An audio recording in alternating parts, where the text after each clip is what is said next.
Thank you very much, everybody. Thank you very much. Before we begin, let me express the horror and grief so many Americans at the heinous assassination of Charlie Kirk have felt. Charlie was a giant of his generation, a champion of liberty, and an inspiration to millions and millions of people.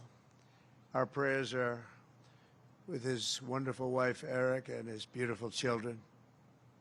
Fantastic people they are. We miss him greatly, yet I have no doubt that Charlie's voice and the courage he put into the hearts of countless people, especially young people, will live on.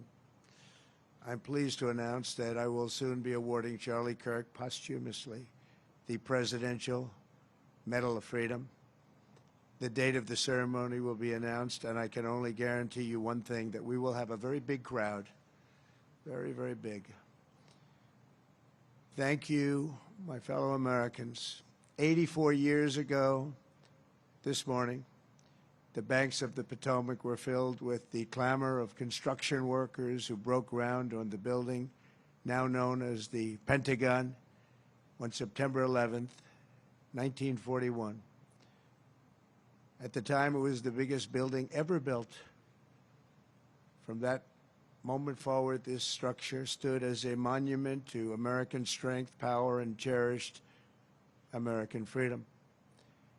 Exactly 6 decades later, on September 11th, 2001, those same walls, built with the sweat and muscle, blood of our parents and grandparents, were scarred by flame and shaken by terror as our country came face to face with pure evil. On that fateful day, savage monsters attacked the very symbols of our civilization. Yet here in Virginia and in New York and in the skies over Pennsylvania, Americans did not hesitate. They stood on their feet and they showed the world that we will never yield, we will never bend, we will never give up, and our great American flag will never, ever fail. That terrible morning 24 years ago, time itself stood still. The laughter of school children fell silent. The rush of our traffic came to an absolute halt. And for 2,977 innocent souls and their families, the entire world came crashing down so suddenly. In the quarter of a century since those acts of mass murder, 9/11 family members have felt the weight of missed birthdays and empty bedrooms, journals left unfinished, and dreams left unfulfilled. To every member that still feels a void every day of your lives, the First Lady and I unite with you in sorrow. And today, as one nation, we renew our sacred vow that we will never forget September 11th, 2001. Amid the horror of that morning, some used cell phones and office lines to whisper their final words to those who mattered most. They whispered indeed. At 8:59 a.m. aboard United Flight 175, Brian Sweeney called his wife, Julie. He told her, "Do good, go have good times. I totally love you. I'll see you again. I'll meet you up there." 4 minutes later, his plane hit the south tower of the World Trade Center. At 9:12 a.m. aboard American Airlines Flight 77, Renee May called her mom. Just the day before, Renee had learned that she was 7 weeks pregnant, but she never got the chance to share the news. She simply said, "I love you, Mom." 25 minutes later, Renee's plane struck the Pentagon. So violent, a strike it was.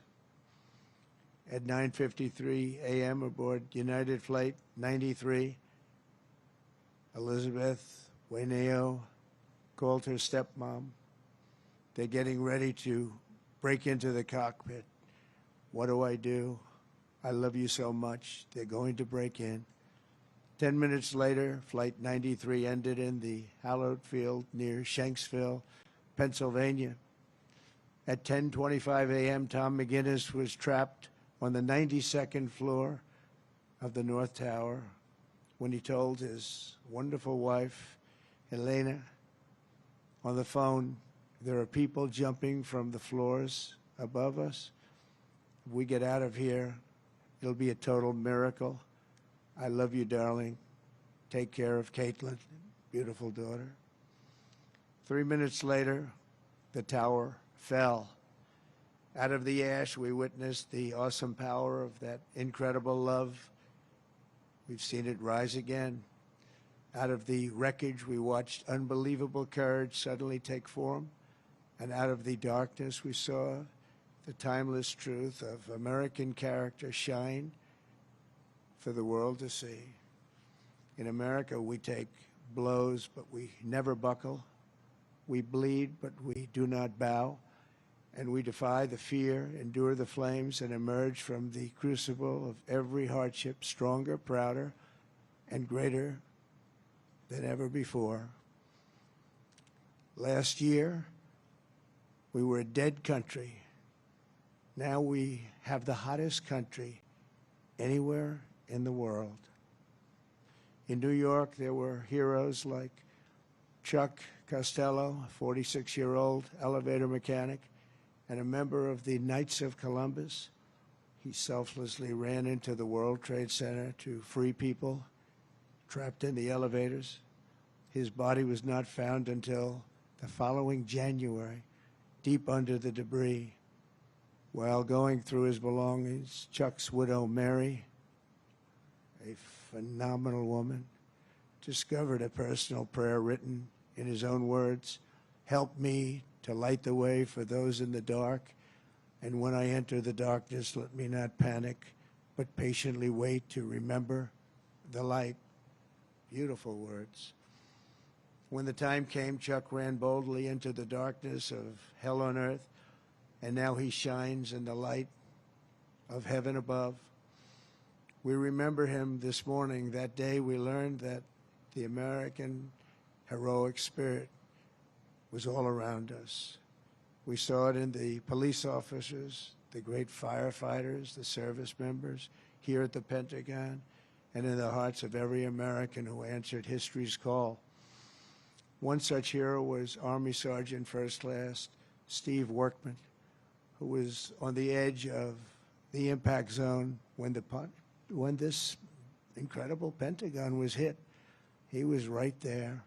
After leading hundreds of people to escape routes, Steve turned back and plunged into the inferno itself. Pushing through the debris, he came upon a severely burned Navy lieutenant, the only survivor from the Navy Command Center. Only one. The wounded lieutenant looked into Steve's soul and said, "Don't let me die." Steve replied, "I won't. I've got you. Just hang on." He wheeled the lieutenant out of the wreckage on the back of a maintenance cart before getting in the ambulance and taking him to Walter Reed Hospital. That man Steve saved, Lieutenant Kevin Schaefer, went on to join the elite team of CIA operatives who located Osama bin Laden. Steve, you're an American hero. We appreciate it. We appreciate what you've gone through. Please stand. Please stand. Where are you? Oh, good-looking man. You're a good-looking guy. You remember that day. You remember that day. Good. Thank you very much, Steve. That was something. That was something. In the years that followed, America's warriors avenged our fallen and sent an unmistakable message to every enemy around the world.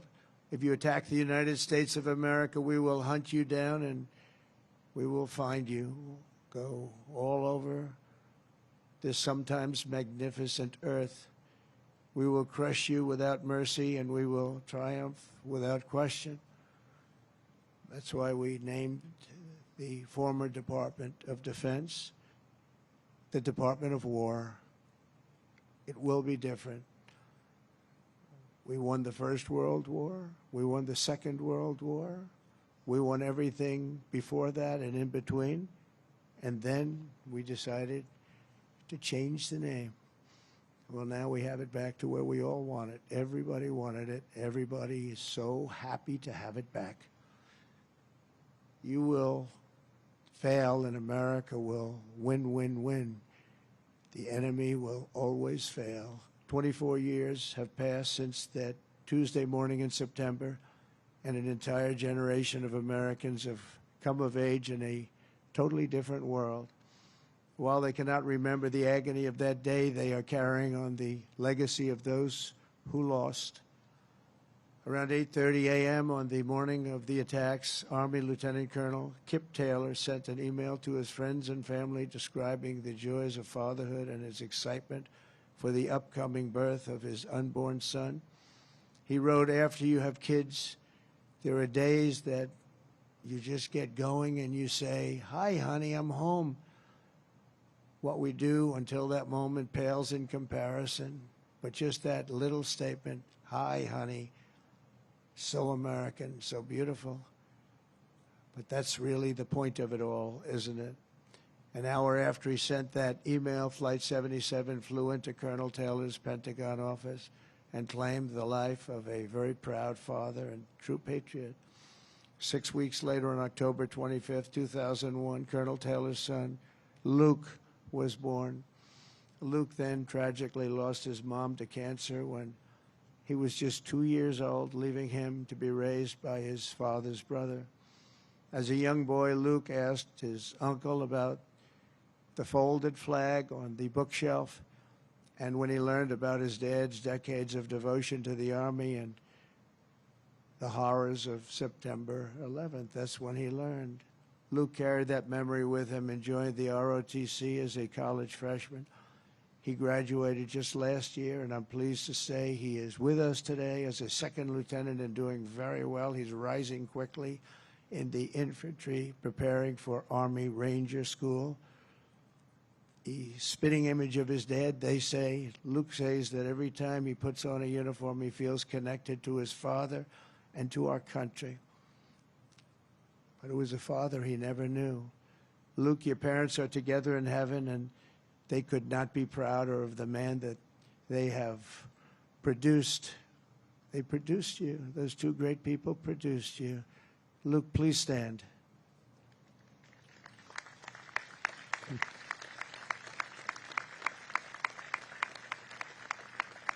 Thank you. You look good, Luke. You look good. They're looking down on you. They're very proud.